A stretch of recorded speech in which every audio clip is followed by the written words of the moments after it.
All right, in the world of modern software, we have this massive decision to make. Where do we put the most important part of our entire application? It's state. It's this constant battle between two amazing technologies, containers and virtual machines. So today, we're going to dive in and figure out which one is really the right tool for the job. I mean, really think about it for a second. Your database, it holds everything. All your user data, every single transaction, the entire history of your service. It is literally the beating heart of your application. So deciding where that heart lives, in the fast, flexible world of containers, or inside the stable fortress of a virtual machine, well, that's one of the most critical calls any developer or architect can make. So to really get our heads around this problem, we need to start with a philosophy, a really powerful analogy that kind of frames this entire debate. It's this idea of cattle versus pets. And once you get this, I promise, everything else just clicks into place. And yeah, this analogy, it just nails the two mindsets perfectly. On one side, you've got containers, which are designed to be cattle. If one of them gets sick or stops working, you don't waste time trying to fix it, you just replace it with a new, identical one. They're meant to be anonymous, disposable. But databases are pets. They have a unique name, a unique identity, a history. If your database has a problem, you can't just throw it away and get a new one. You have to carefully, painstakingly nurture it back to health. And that right there is the fundamental problem. The moment you put a pet, like your precious database, into a cattle environment like a container orchestrator, you're basically fighting the system's most basic, natural instincts. The entire platform is built to just kill and replace things, which is the absolute last thing you want happening to your data. So this whole philosophical clash, it leads us straight into our first big technical roadblock, storage. And this is probably the #1 reason why you see so many engineers get really nervous about putting databases inside containers. You see, by its very nature, a container's file system is, well, it's temporary, it's ephemeral.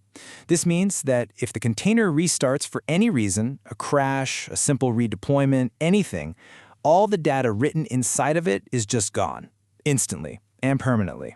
For a database, that's not just bad, that's catastrophic. So how do people try to get around this?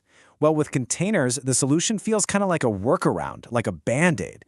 You have to attach an external storage volume. You can almost think of it like plugging an external hard drive into your computer.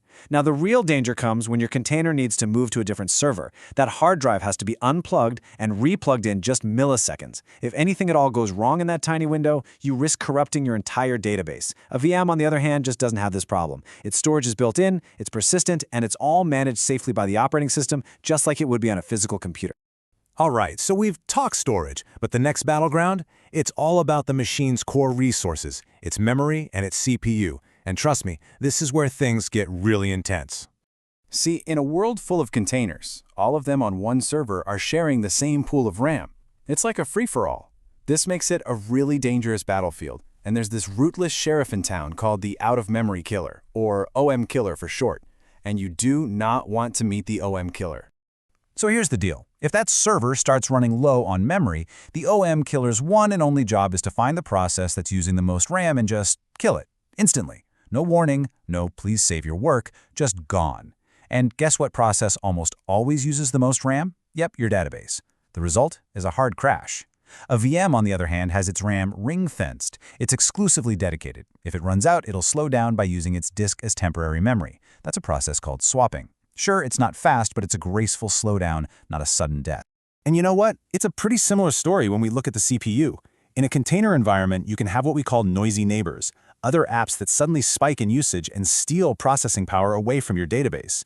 This causes these unpredictable performance lags. But with a VM, you can use a cool feature called CPU pinning to literally dedicate physical CPU cores exclusively to that machine.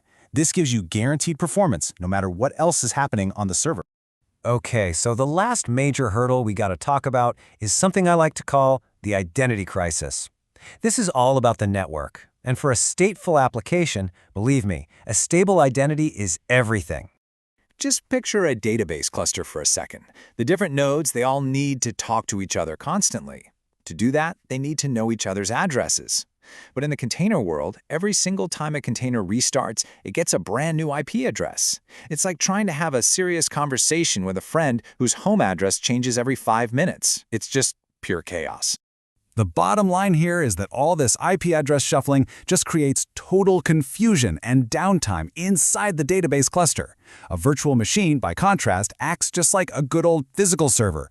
You give it a static IP address, and it keeps that address. It's stable, it's reliable, and it's exactly what a stateful cluster needs to work properly. Okay, let's just step back and pull all this together for a sec. When we look at all the things that really matter for stateful apps, identity, data, how it crashes, its physical location, a really clear pattern starts to emerge. The volatile, dynamic, ever-changing nature of containers creates constant headaches, while the boring stability of a VM, well, it just works.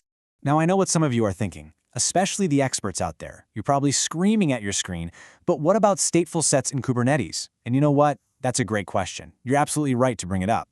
There is an exception to the rule, a tool designed to try and fix these very problems. So, stateful sets are a special feature in Kubernetes built specifically to tackle these issues.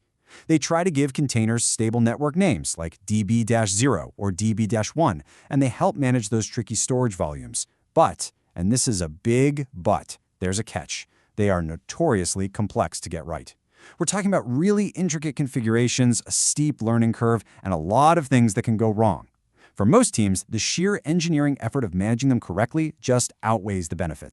So, after digging into the core philosophy, the big technical gotchas, and even the expert-level workarounds, where do we land? What's the final verdict? What's the practical, actionable advice here? Where should your state actually live? You know, the recommendation here is actually surprisingly simple.